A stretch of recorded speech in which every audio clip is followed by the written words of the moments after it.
Hello and welcome. I'm Lorraine Driscoll and this is Building Better Brains, where each week we talk about the root causes of why kids can have a hard time with behavior, learning, and being healthy, happy kids. So in my last two episodes, I talked about why children with ADHD and autism spectrum can have a worsening of behavior in the spring. Today, I'm going to dive right into what you can do to help your child's histamine levels to get better behavior, focus, and less tics and stimming, both during spring and the rest of the year. So does this mean that antihistamines are the new Ritalin? If you ask the mom of a boy I was working with last week, she would say yes, but not exactly. So spring had caused her son to regress. Everything was worse, from hyperactivity to tics to aggression, and she noticed that it happened every single spring but couldn't figure out why. She saw my video on YouTube and tried the antihistamine test, and sure enough, her son's behaviors changed dramatically. But you do not want to use antihistamines as a method of managing behavior in the spring.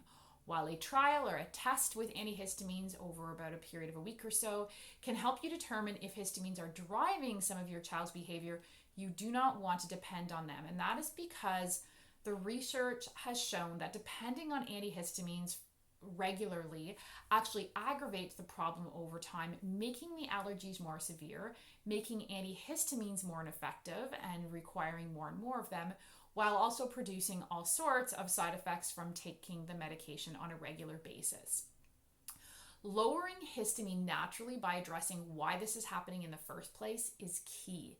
So many of you know my daughter had terrible issues with histamine, but now that we have healed her gut and addressed the root causes for her high histamine levels, she no longer needs to do any of the stuff that I'm going to outline to help you also heal high histamine in your child. I mentioned previously that healing the gut is the first place I start when histamine issues are present with clients. The first step is to starve out the bad bacteria that releases excess histamine and causes the immune cells, or the mast cells which produce histamine, to deregulate. So many ADHD and autism spectrum children respond well to a diet that is lower in sugar and complex carbs, but this does not necessarily mean keto. Keto can be healing for some children, but not all. So simply start by reducing carbs, by limiting grains, as this helps to starve out an overgrowth of the bad bacteria, and then just encourage consuming more protein, fats, and healthy detoxifying vegetables like your greens. Adding in bone broth or L-glutamine helps to heal the gut lining, which is often permeable and inflamed in children with ADHD and autism spectrum. Healing the gut lining actually calms down the immune response and results in lowered histamine and inflammation in the brain, and that means better behavior. So if you have heard anything about how great fermented foods are, you're absolutely right, except when histamine is present, or histamine issues, I should say. Histamine is always present, but if it becomes an issue. Fermented foods are actually really, really high in histamine, especially if they have not been fermented for long enough, which is often the case in health food stores. So unless you're making your own ferments and they have fermented for several months, the histamine levels otherwise will be through the roof. Ferments are definitely full of good bacteria, and they do not have to be avoided forever. For most people, once the gut is healed, you can gradually increase ferments, starting with just a little bit of like sauerkraut juice, and then gradually increasing, up to a half a teaspoon to a full teaspoon, and so forth. So to crowd out the bad bacteria, the good bacteria, have your child take a probiotic like Gut Pro, which does not have any bacterial strains that are high in histamine. These are certain probiotics that are made for people with histamine intolerance. There are certain strains of probiotics that actually help to degrade histamines, so A. infantis, B. longerum, and L. plantarum. And then you want to avoid probiotics that can raise histamine levels like L. casei, L. reuteri, and L. begkerius. When histamine is an ongoing issue, adopting a low histamine diet temporarily can provide immense relief. I did this with my daughter for 3 months, and the diet seemed to really help to reset her histamine levels. There are tons of websites and books on following a low histamine diet, such as avoiding ferments, as well as certain foods like tomatoes, cheese, eggplant, pork, certain fish, as well as leftovers. Food does not have to sit for very long before the histamine levels start to skyrocket, meat in particular. The easiest way to do this is to simply eat fresh food and freeze anything else until you're ready to eat it. So going back to bacteria for a moment, make sure you're not just starving out the bad bacteria, but also creating a nutrient-rich diet, because as I mentioned last time, there are several nutrients that are crucial for the body to be able to manufacture the enzyme that breaks down histamine, known as DAO and HNMT. And those nutrients are zinc, B12, magnesium, vitamin C, and several of the B vitamins.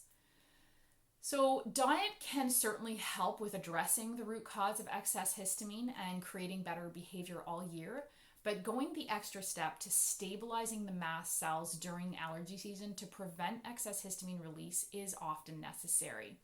My favorite supplements to stabilize the mast cells are quercetin, DAO, nettle, and L-theanine. L-theanine, by the way, is also excellent for anxiety, both for children and for adults. So these supplements are also great because they help to curb the problem if it's connected to a genetic predisposition like low production of DAO. Other favorite supplements that break down histamine, reduce inflammation, and detoxify are curcumin from turmeric, holy basil green tea, digestive enzymes, as well as just taking high enough doses of vitamin C, like about 1,000 milligrams of vitamin C a day. So unless you have had genetic testing done, don't assume the enzyme DAO cannot be increased naturally with a healthy diet and by healing the gut. The bottom line is that you can't out-supplement poor nutrition, and you just won't see the results you're hoping for if the diet's not great and you're trying to rely exclusively on supplements. Watercress is a vegetable that can reduce histamine by 60%. So hide that stuff everywhere. Smoothies, salads, any chance you can get. Local honey is also another amazing superfood for seasonal allergies. The more local, the better, because then you're inoculating yourself with the pollen from the plants that grow around you. So find a local beekeeper as close to your home as possible and have your child take about 1 tablespoon a day to inoculate them against seasonal allergens. So of course, this should be used in moderation and avoided if you're trying to tackle stubborn yeast or candida, because as you know, or you might know, sugar and excess carbohydrates feeds bad bacteria and yeast. One of the last ways to manage histamine is water. Water is always underestimated despite its value. I can't tell you enough, drinking plenty of fresh water is important to flush excess histamine from the cells and to eliminate it from the body. Dehydration can actually contribute to histamine levels or high histamine levels, and I can't tell you how many kids I see who are just not drinking enough water. Lastly, whether it's you or your child, cortisol, the stress hormone, triggers the release of histamine. We often don't think of our children as stressed, but many children with learning and behavior difficulties are under an incredible amount of stress, from the frustration of not being able to learn in class like everyone else to just feeling frustrated very easily and so forth. So managing those stress levels is very, very important. Getting lots of rest, trying to keep things calm at home, a guided meditation or mindfulness practice, and even if necessary, supporting the adrenals with adrenal cortex can make all the difference. So all this information can definitely feel like information overload, but in a nutshell, lowering histamine with gut healing, with supplements like quercetin and DAO, and a low histamine diet can make all the difference in the world. So to learn more about how you can help your child rise above the challenges related to ADHD, autism spectrum, and learning disabilities, hop onto my website and take the quiz to find out exactly what is at the root of your child's struggles.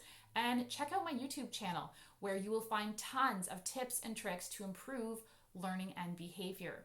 And if you're interested in learning more specifically what you can do about high histamine levels in your child, or just learning in general in behavior, hop onto my website and book a free 20-minute call with me.